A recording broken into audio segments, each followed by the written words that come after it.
Today we're going to talk about the CRISPR and also metabolic engineering together. So I proposed this to the team that because we have been very creative for both our CRISPR and metabolic engineering labs in the past few years. What if we combine them together? And I happen to did both CRISPR and metabolic engineering in my PhD. So I'm trying to, pick one of the paper that was working during my PhD and do a showcase here, have my friends chip things over here to do some of the lab showcase. So we're going to be talking about that. The pictures on this slide might be a little bit intense because they were, from manuscript. But I'm trying to make it simple enough so that we get what the gist of the CRISPR system is, and also the challenge in the metabolic engineering platform. So today we're going to talk about the CRISPR and the gene regulation for maybe 15 minutes, and we're going to do a little bit of metabolic engineering recap, and we're going to spend the rest of our time trying to see if we can use the CRISPR-A, which is the activation version of the CRISPR gene regulation, to do combinatorial metabolic profiling. All these vocabularies sounds weird, right? But technically, you're doing a DJ work, right? You're tuning in, different kind of gene regulation in your system, trying to make different type of products. So we'll get into that and also try to get some example that I also assume that I am a student here trying to work on a project and get the biosynthesis campaign to work. And you also, some of you might have seen that on the spreadsheet already, that I'm ordering something for the carotenoid bioproduction as well. All right, let's get started. So, if you recall some of the bootcamp or other recitation we were talking about, I try to start with this kind of schematic all the time, that most of the biological information is stored in the form of DNA. And it usually go from DNA to RNA and protein. And whenever you're trying to design anything, especially in this course, you're going to design starting from the DNA part. Then you can make RNA or protein using those DNA. In this particular case, CRISPR is also operating in those DNA, protein, and RNA as well. So this is a figure from UC Berkeley Innovative Genomics Institute. That's where it's on the bottom right here. They made great figures already. If you're looking to learn more, you can get into their booklets. So the natural system of CRISPR is a process that bacteria use the DNA, RNA, protein systems to prevent themselves from getting infected by phage. So, for us humans, when we get flu, we're trying to fight with the flu. So this is a similar thing that bacteria was fighting with the bacterial virus called phage. So, when the phage comes in, they're going to hop into the bacteria and shoot some DNA genetic materials in. What they have to do is just to get rid of that DNA. So the CRISPR stands for these clustered regularly interspaced short palindromic repeats. And because it's easier to pronounce CRISPR, let's just keep it as CRISPR from now on. And the way that they do it is actually the bacteria keep gathering this information whenever they were exposed to phage, just so that they recognize these DNA that were phage DNA and just cut it whenever the time comes. So the whole process, to simplify, is that they're gonna record the DNA that came from phage. They just put that into one of their genome, and then they're gonna build the tools around this area to change this DNA into RNA. There are some reasons on that, and then they're gonna use this whole function to defend themselves against phage. So the thing is that because they record this phage DNA and they're trying to use these DNA and RNA form to cut the actual DNA of phage, people are always wonder how do they make sure that they're cutting the phage DNA, not their own DNA, right? Because they have very similar sequence. The thing is that there is things called protospacer adjacent motif. So the protospacer is a sequence that came from phage that was recorded, and the adjacent motifs is short sequence that will signify that this is the sequences on the phage, where the sequence on the bacteria will not have that part. And in the famous Cas9 is AGG, which is very common. That's why Cas9 is so useful and so applicable to many tools. So the actual process is that when the DNA comes in, the RNA and protein will just go and find some DNA starting from recognition of the PAM sequence. So if they find the right PAM, they'll try to start the base pairing. So that base pairing, they have like, let's say maybe like 20 nucleotides. If they have matching nucleotides, then they will start the binding. If they don't, then they just keep going. Sorry, can you just define PAM again? Yeah. So PAM, again, the keyword is kind of particular is protospacer adjacent motifs. Adjacent is like close to that motifs, like, and protospacer is the sequence that they record the viral DNA. So the actual protospacer is the sequence from virus that was stored in the bacterial genome. So the reason we call protospacer is because there is a spacer that was the actual RNA sequence. So proto means before, is actually the DNA part. Can you say a little more about like what common PAM sequences look like? Yeah. So for example, like the PAM of the Cas9, the S-pyogene Cas9, which is like the one that like led to the Nobel Prize, is NGG. N means anything. NGG is the two guanines. So those RNA has to bind next to the NGG site. So if they have the matching like DNA RNA pairing, but doesn't have the PAM site, they're not gonna bind. That means like they're not gonna bind to the DNA inside the bacteria because they don't have the PAM. That's why like they don't kill themselves all the time. Great. Yeah. So whenever they find those phage DNA that has both the PAM site and the base pairing, like let's say 20 nucleotides, it's very unlikely that if you find those 20 unique base, like just try to calculate that 4 to the power of 20 or something like that. It's very unique. So then they will cleave those DNA whenever there is a phage infecting. And that's how you can repurpose this CRISPR system to a lot of things. So there are a lot of like CRISPR systems that has been used so far. There was a Cas9, Cas12, and Cas13. These are the most famous 3 groups of CRISPR systems. And most of the time, the variable vectors will be on the PAM. Like, the PAM sequence doesn't have to be NGG. That was like for the one that was like most widely used. But they will be different ones. And they have different structure of the guanine, they have different structure of a protein, they have different size, and they have different cutting style. Either they cut as a blunt end or the sticky end where they leave some scar onto the DNA. And there are also some that is, whenever they turn on, they start cutting one, they just turn to an active enzyme and keep cutting all the RNA so that they prevent, there was just like, this is one of the mechanism as well, because like, let's just die rather than keep making phage to kill my friends. So they just like cut all of their RNA and go into the sleeping mode and be the factory for the phage production. So that's a very cool way of the CRISPR in the natural system. So if you take a step back and take a look at this system, the CRISPR complex is composing of 3 things, similar to the syndrome. They have the Cas protein, they have the guide RNA, and the third one is not actually like part of the tool, but it's the target, right? Because if there's no DNA target, then it's not going to work.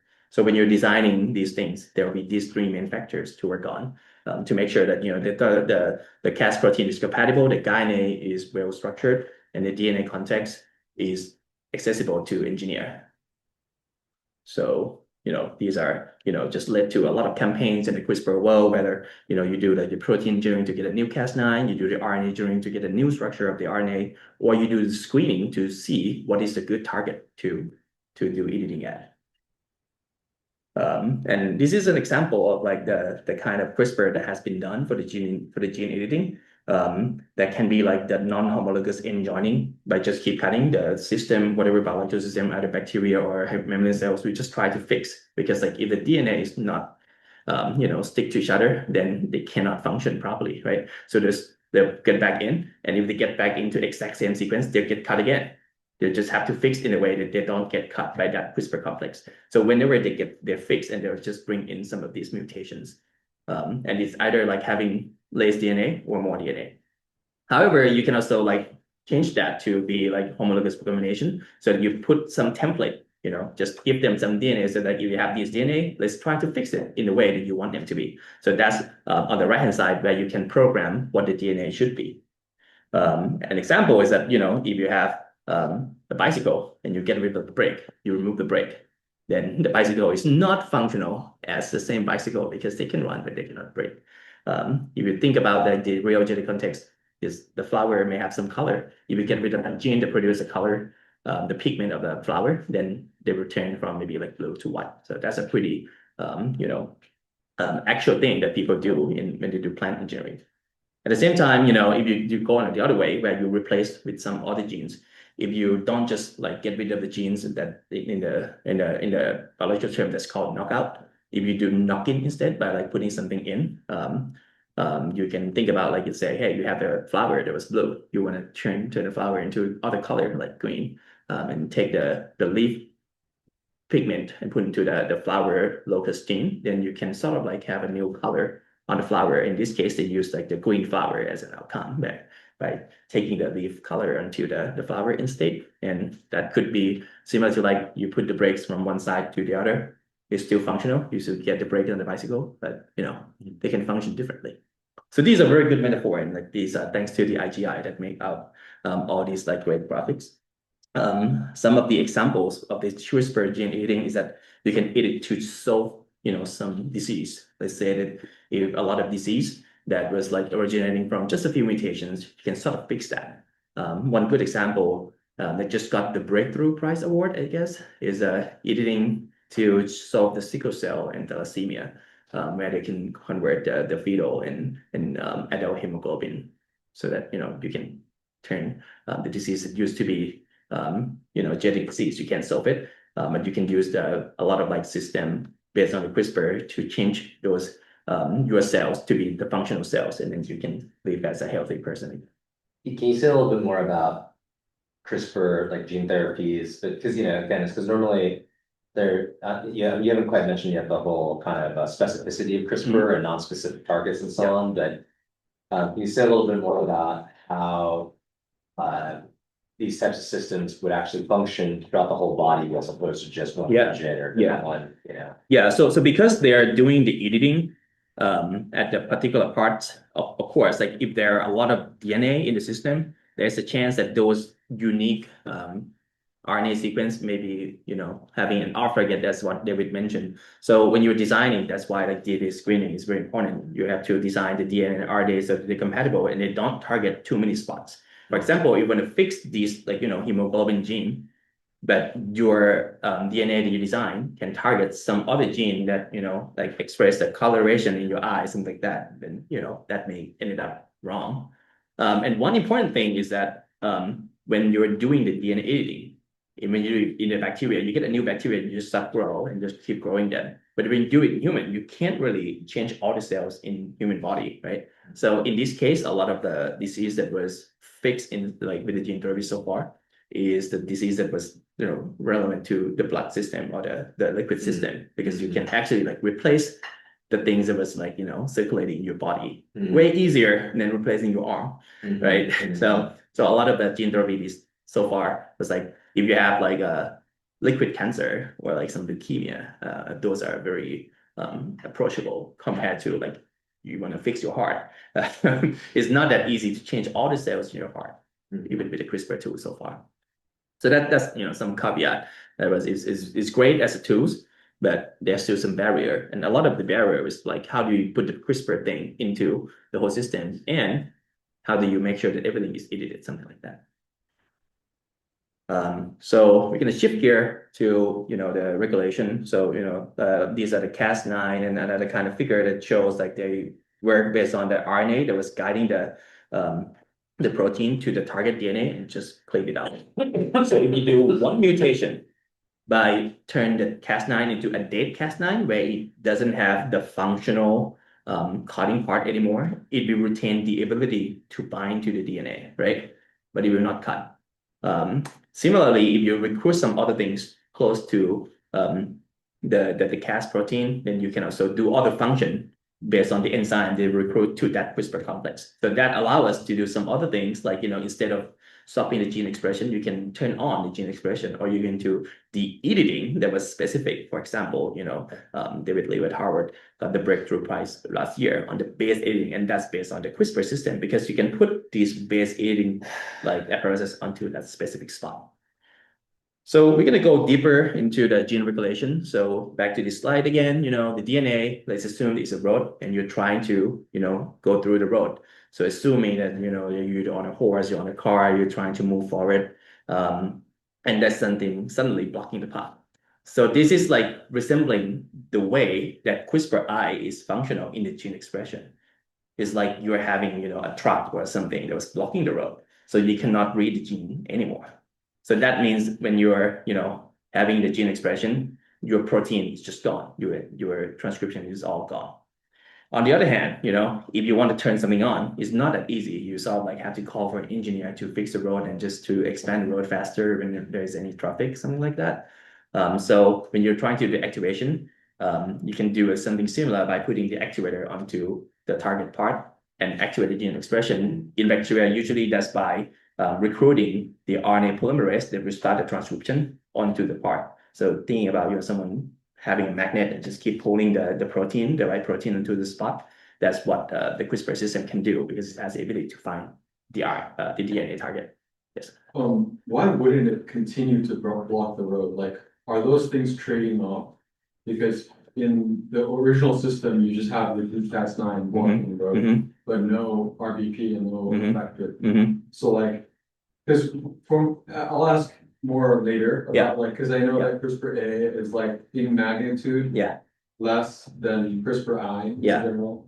Is that like one reason? Yeah. So I think that's a very great observation. So if you go and take a look at where it binds, you see that like when I draw this CRISPR interference, it's actually after the starting of the transcription.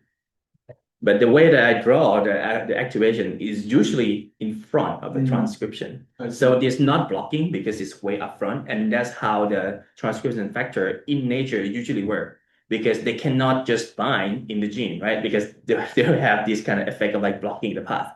They're usually in the front, like upstream of the gene itself. So they keep pulling the RNA polymerase into and just like start the transcription. So that's how it usually works in the system. Yeah. So does it stay at or when originally in CRISPR you create some change and then like it's there in the again it's a dead Cas9, right? So it doesn't change because it's just having the binding capacity but no cutting.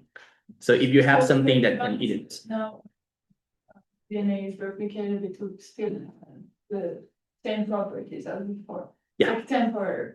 Yeah. So this is like in the biological term, it might be closer to epigenetics rather than genetics. So you're changing the way the gene works, not really changing the gene. When the protein were around, right? So you can temporary or not depends on whether you control the tools to be there temporarily or all the time. If it's a cell that replicates itself, it won't have the Cas9 again. But it will come back, right? Because the Cas9 is not gone. But you have like a limited amount, no? Like if you have one cell that supports. Yeah, but like most of the time you have only one DNA and you have like more than one protein complex. So only if you get rid of those protein, like keep dividing, stop making protein, keep growing, then you can do temporary like function. But if you keep making the protein when they're replicating, then they'll come back, find the target, just like keep going. That's a very good question to on the point of the temporary controls, because that means you have to do some other controls, and that's what is very important about SynBio, that you're trying to put the control in the system. Right. So now we sort of like see that they can do stopping and starting, and these are figure from the very first CRISPR interference, and that shows the transcription. So on the right-hand side, you see the actual starting of the transcription in the whole gene. And what you can see is that like if you put the CRISPR complex onto that, 132, 151 part, there's no reading anymore after that binding. So that's a real, event where you do the CRISPR interference to stop the initiation of any transcription. So, I used to write this review. There was like, using the CRISPR system in bacteria to do a couple of things. And we're trying to focus more on the activation. Again, in ballpark, it's like doing something to start the transcription, right? But I just want to make sure that, it's clear enough for everyone who doesn't have a lot of, background in how it works. So I want to zoom in a little bit further on how the CRISPR-A actually work in bacteria. So this is the actual, cartoon that was like more realistic. and more cartoonish on the left and right hand side. So if we break them apart, and think about no CRISPR system at all, the way that the gene expression work is that if there is some, chance of RNA polymerase come to bind to a promoter, then that's a residual basal expression level. If you put some activator, some whatever, protein that is capable of recruiting the RNA polymerase onto the front, it could be the enzyme itself, that's a lot of the function of the native transcription factor. They can come and find and do the recruiting, and that would be the way that the activation can occur in the system. So technically, if you put it under the fluorescent protein on the top part where it's doesn't have any actuator, it might be white still. But if you express do the activation of the green fluorescent protein expression, it may turn green. On the other way, we're trying to not using just the activator because we want to use the capacity of the CRISPR to find the target. So in this case, there will be multiple parts around. And what I'm showing you here is that there are two parts of the Cas9 and guanine trying to fuse together. In this case, they have the capacity to bind to the DNA now. But this is not capable of activating yet. You need to add another part where it can recruit the activator protein to the system. So this is a unique CRISPR activation system that was based on the RNA recruitment, where you can program based on the RNA whether you want to recruit this particular effector or the other type of effector. You can do the fusion to the protein, like to the Cas protein, but that would be something that is always activating or always replacing or something like that. So it's like whatever in the grad school where we're trying to make it modular. You can program whether you want to do what kind of activation to each particular promoter. So when it come and bind to the upstream, then they'll have higher expression level. So, there's a high level of the CRISPR gene regulation, and I want to, pivot a little bit and try to, ask a question about what can it be useful in the metabolic engineering? So what if we have a couple genes here? Can we do something to control these gene expression of let's say carotenoids that was part of the lab that we've been doing in the past few years? So for example, if you want to do carotenoid biosynthesis, something that was available in a lot of red and orange pigments in natures, they involve a lot of genes, right? And if you have the first two, CRT, E, and B, they don't have color just yet. If you add I, then it turns red, and that's the lycopene that you found in tomato. If you add another one to make beta carotene, CRTY, then that's the orange pigment found in carrot. Add another one, it is going to turn yellow, and that's what we call zeaxanthin, and that's something that we can find in corn. And finally, there's the famous product that was because that's what gives tuna the color, that's called CRTW, that turns zeaxanthin into astaxanthin. I don't want to show the chemical structure; it's very complex. But there are a cascade of chemical reaction. So just in this picture, you can see 6 genes already. And when there are so many genes, it's difficult, right? You have to synthesize them, and you have to also control the gene expression level. So take a step back again. I'm showing you this map of train in Japan, where they were known for a very complex, train system. If you even zoom in, it's still complex. This is just Tokyo metropolitan. It's still as complex. Again, way more complex than our Boston MBTA.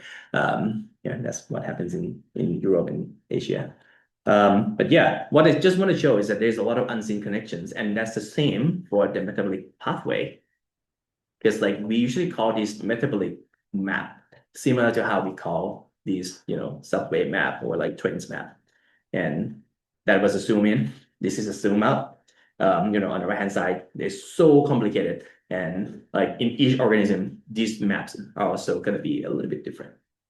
So that's why, when you're trying to control metabolism, it's very complex. It's not just have a gene and not have a gene. It's also how fast the train go, how many trains do you need per rail, something like that. So that's something that you have to control. And that's the idea of the metabolic engineering core knowledge, because that has been around for maybe 50 years now, starting from MIT actually.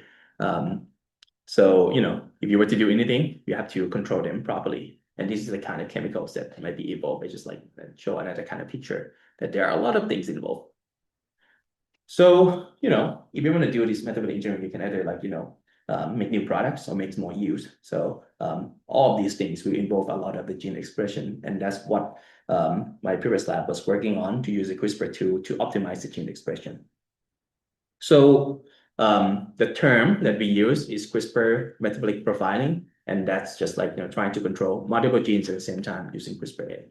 See question. Are you using CRISPR-A because you want the transients? Like if you use lentivirus, then you would just have one product or one gene constantly expressing. Yeah. So is that like something you don't want for metabolism? Yeah. So I have a couple answers for that kind of scenario. So you mentioned lentivirus. Lentivirus is good for mammalian system because it's so hard to do engineering in eukaryotic cells. Like maybe yeast is still okay, but mammalians and plants is pretty hard. You usually have to infect with virus and put the DNA in. So that's how we introduce DNA into the higher organism.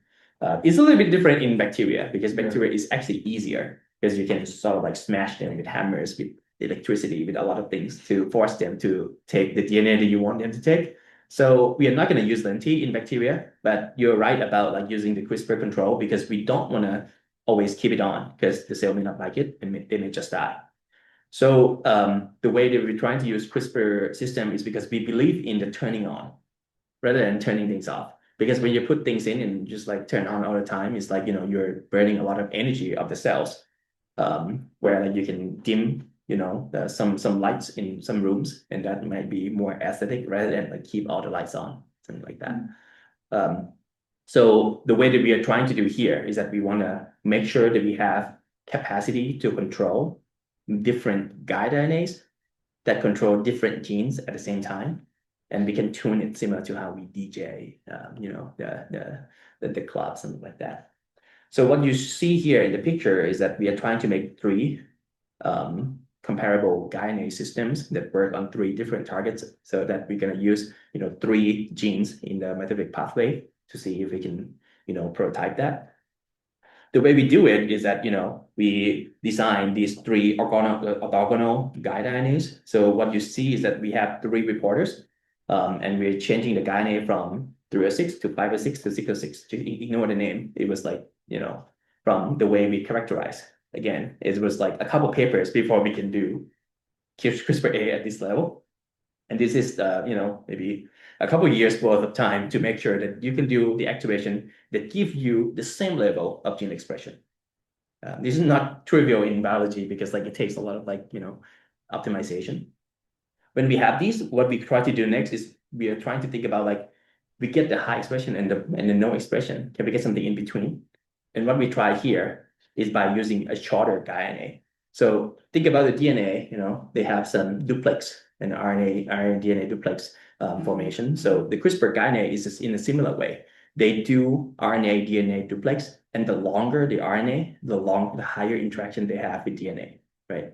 There will be some limits, so they're gonna go through a threshold and have a limit at some point. But if you have the maximum and you have the minimum, you can sort of shorten the DNA or truncate the RNA so that they bind weaker, and that's going to give you weaker gene activation capacity. So we did a couple, screening here and decided to pick, 4 expression level, like the highest one, the no activation at all, and 2 middle parts, so that we can do 4 by 4 by 4 screens of metabolic profiling. So we can combine these guys together. We clone 64 plasmids. I, contact my friends and get a few for us to taste in the lab here. So with these, you can actually get 64 different variants of metabolic profiles. And this data was shown to you by 3 fluorescent proteins that were shown here. You will see that there will be some expected value and the actual value, and they're not actually the same. The reason is because the cells, all bacteria, have limitations in making proteins, right?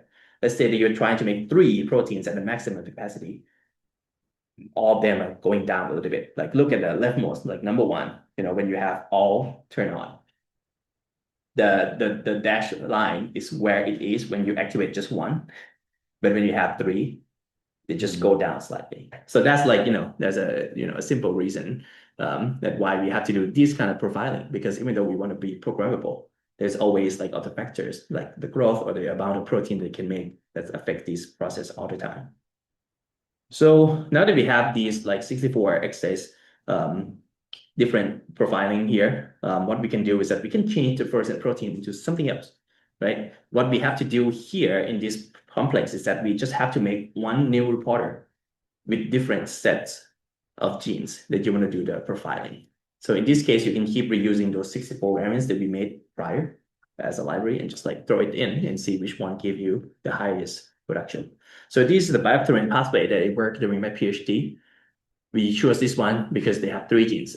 And when we put it in, we just see like, these kind of like trends. And it's like, it's not that like if you have everything at the highest level, it's going to give you the highest production of whatever genes. So there are some complications right there. And we did HPLC and try to get figure out like similar to what you did at water by doing HPLC to see like what is the chemical that we got. Is the signal that we get from this concentration is real metabolites that we're looking for or not, and come up with some systems. We also did sugar metabolic pathway. I'm not showing it here because there's a lot more to the paper. If you're interested, you can take a look and like ask me any question if you're interested. But yeah, at the end, it was kind of hard to go through everything. So we have to consult the machine learning model and see like, hey, if we were to make it better, how do we do it? And that comes to like this kind of like we have these tuning capacity and we can feed the data into the machine learning system and try to get them to feed us, what should we do? What can we do? And how do we make it better? One thing in the paper that we found, so like technically you can't go even further because your enzyme bad. Then what you can do is find new enzyme. And when we try that based on the learning that came from the model, we got like 3 order of magnitude higher production of the compound we want. So there's a pretty interesting way of reading the AI model. They try to ask you to like, hey, can you just increase the expression more than you could for another 3 order of magnitude? If you can't do that, maybe try something that was better, like enzyme engineering or protein engineering. Yep. So that's how I try to present you as a way to connect the CRISPR world and the metabolic engineering world together, not just by putting genes in, taking genes out, but by controlling the gene expression. So take a step back again. Our lab is going to be on trying to make this. So because I was thinking of, because we were doing carotenoids, why don't we just make carotenoid system, in our, lab here. So I go ahead and then try to order the new genes so we can do it in-house. So it's not that, simple because like we have up to 6 genes. So what I decided on, I'm sorry, this is another note that's like you can put into golden rice and make it, rice with higher vitamins as well. That was like the reason why people want to make carotenoid so far. But yeah, if you want to make it in E. coli, you have to make some decisions, right? Because like the current sets of my previous lab CRISPR system is based on 3 genes. You can optimize 3 things. So I decided to keep the EBI on, like the first 3 genes. Let's just always keep it on, because like you can't control too many things. There will be too many variables. So by keeping these 3 genes on, it's always going to be slightly great from like gene, and then you can put these as like gene number 1, number 2, number 3. And try to go through twist and ask them to order. One thing I want to give it as a lesson learned is that when I go and spend time trying to look into it, the paper, like this paper from my previous lab, used PSC 101, which is a low copy vector, because we want to keep the expression level low and not burden the cells too much. So this vector is not part of the catalog of Twist, mainly because it was a lot harder to clone into this vector. So what can we do? Maybe we can try medium, maybe we can try other things. So I just like, okay, let's do medium for now. And if we really need to, I can try to turn it into this, local PSC 101 copy that I have in-house. So because the system is based on PSC 101 with 1 ampicillin resistant gene, I'm trying to design the rest of the thing without ampicillin resistant gene so that the cloning downstream is easier, so that you don't have the, the contamination from other plasmids. And when we try to do this, we found that, the CRT EBI operon can't really be ordered because it's too complex. Something is going on in the operon that I designed that you can't synthesize using the existing twist service. And we can't do the whole thing as well because it's too big, like there's a limit, right? You can't go beyond 5K or something like that. So we have to split EBI and YZW into two sets. And we decided to do the YZW as like, the CRISPR control one. That one seems to went okay. Like we can order the synthesis of these that's still under production. The CRT EBI cannot be synthesized as its own vector. So like this might be something that you see in your research, or you may have seen already in your projects. So what I did is by ordering 3 different pieces that can be assembled in a single system. So I order like the part one, which is like low copy, give it in a can and order the other 2, which is like CRT-B and CRT-I as a high copy core resistant one. So that when I assemble, it should get into the can one and select with just the can plasmid. I just did it. I select 8 colonies, do the colony PCR, which is a process to validate whether they have the right plasmid or not. Got 1 out of 8 to be correct. And technically, maybe I don't need to do the colony PCR because it has color already when you put the EBI constantly expressed, because it was trying to make lycopene, right? So it's one of the way that you can screen because they can give you color. So how are you ensuring that it assembles correctly? I do what we call colony PCR. So when you probably heard about PCR when you do, have the primer that start from one priming and the other priming and try to see what is the size of the DNA that gets in. So the way I do cloning is by adding the CRT-B and I onto the CRT-E plasmid. So we have PCR, if it's the backbone, if it has only CRT-E, it's going to be around 1 kilobase. If it has everything, it's going to be around 3 kilobase. So when I do the when I do the colony PCR, I got, just one that has like 3 kb band when you run a gel, and the other ones has 1. And when I spin it down. Could it be like 3 kb, but the order is like completely off? Yeah, I designed it in a way that like it can only assemble into just 1. I see. Okay. Yeah, and you should verify that with the DNA sequencing service, sort of. Yeah. So I do these with Golden Gate assembly, which I'm not sure the class has went through in details already or not, but we can try a similar Golden Gate assembly in the lab next week as well, because like that's part of the gyne assembly that I also ordered as part of the class that you can try. Not just use the one that was built in this paper, but try to make your own using the twist fragments auto synthesis that we have them in-house already, and we can try to play around to see which can give us a better one. Okay, so at the end, keep in mind, if your DNA is complex, maybe it's not that easy to synthesize, and you may have to do some in-house manipulation. And I think like the other DNA synthesis that I ordered, like the 5 kb one, is still under production, maybe because like it takes longer synthesis time and also like assembly difficulty that they're going through. So we got 3 out of like maybe 6 that we ordered, and I put assembly into it already. And in this case, you see that it is working clearly because it makes the lycopene, right? The tube that I show is just spun down DNA. Spun down bacteria. Where on the left-hand side is still white. It doesn't make any useful colored compound, where on the right-hand side, they're making a lot of lycopene. All right. So that's what we're going to do, like this is what I took from my previous lab. This is different fluorescent protein. On the top is the fluorescent protein, where you have like different programming. You see that some is, mixed between green and red, some is just green, and some is just red. I have the plate right here that you can try and take a look with the blue light or UV light. So I have these, spun down culture, which you can clearly see that some of them are green or red. You can come and take a look later at the end of the class. Similar things, if you try the biopterin pathway, because these compounds have some kind of like background fluorescence capacity.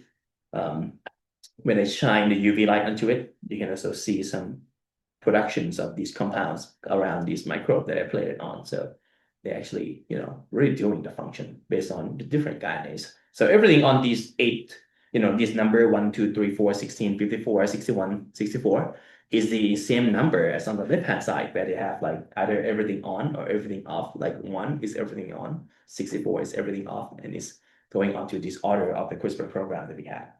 I asked my friends for 8 of these. So this is what we tried. We can also assemble ourselves with the fragments that we ordered. So I think this is going to be pretty, fun lab to try. You can choose what combination you want to try. And that's going to be our lab next week to try to assemble the carotenoid biosynthesis and try to control the expression with the different CRISPR tools and see which color do we get. Sounds good? Awesome. Cool. Thanks a lot, everyone online. I see questions in the chat. I'll go through them quickly. Yeah, if you want to take a look at these bacteria, you stop by. I think that's. Can you say a little bit more about the flow of the lab itself? Yeah, so because we have the plasmid already, there are some background work that you have to clone, and because yeah, you guys may not be that familiar with cloning, so that may take a lot longer to do any cloning, similar to the MIT students that are doing a lot of the cloning themselves here as well. So I'm taking all the cloning myself. It's just like a few steps. So we have those plasmid, both the two from the paper where they have 3 fluorescent protein, or the berberine pathway that we can try. The berberine, again, you can clearly see with the UV light, so that's why I chose it, because it's way easier, and fluorescent protein is fluorescent. The carotenoid will be invisible compound that we had, and I'm gonna clone another new vector for the purpose of the lab just to see if we can. What are the students going to be doing in the lab on Thursday? Yeah, the student is gonna be transforming either the existing CRISPR program plasmid onto those. You can choose from a couple. We have 8 total that was already cloned, and we also have the DNA fragments that representing those guide RNAs that you can also put in to make a new program that was part of this 64 program that you want to make on your own through the go-to-gate assembly, and we will chat through the kind of go-to-gate assembly we can do. It's pretty easy. Just add 3 different fragments, and that's going to work. So that's the pipeline. Is it so? But just in terms of like the student design, are they choosing which combination? Yeah. Is that the idea? Yeah. So there are 3 guidanase in total for 3 different genes, and you choose whether you want a high, medium, low, and no expression on each of them, and assemble them. Great. And give it a try. Okay. Awesome. Very cool. Exciting. Nice. Thank you so much again for your leadership in pulling this all together. This is great. Right. This is going to be fun. I mean, like it's partly successful already by seeing that color pop up by the first 3 genes, right? So thanks to Twist to synthesize all those very quickly. I think we did order just like 2 weeks ago. Which twist order? This is for Twist DNA? Yeah. Which order is this then? Because I was told that students said that the one that other order didn't go. Oh yeah, that one is the one that we want to make more fluorescent proteins, and we have to chip something. We haven't got the chip. But when was but for this, what DNA was this ordered from? The next order that we ordered for the lab. Sorry, have we done what twist orders have we done to support this section of orders that we did? Okay, when did that DNA arrive? I think last Friday. It was really recent. Friday. Wait, hold on, I'm confused because this is actually really important from a budget perspective. I asked you guys like which order was the one that This one. This one arrived. When was it submitted? When the date. I can find. Yeah, you can find this right now. Yeah. Okay. Guide RNA fragments. So it was delivered. Yeah, but when was it submitted? You guys gave us the meeting that's April 7th. And then delivered April 13th. Yeah. But it's because again, all right, anyway, let's The first one that we ordered is not. All right, let's follow up on that. This is offline. This is tighten up the order cycle. Anyways. Other questions about the lab? This is going to be next Thursday. So the homework this week is still designing your CFPS reaction. So that's your main homework. So and is there a clear path on how to submit that, Ronan? When is the due date for that submission? Yeah, so you're going to get an email if you're like an approved contributor at the end of this week. So you can already access the tool. It's already written up in your homework. And then you'll get an email that tells you exactly how to submit your designs. It'll be like you visit the website, you move a few sliders around and you submit that. And so that'll be at the end of the week. But there's also like the rest of the homework assignment that's on the website.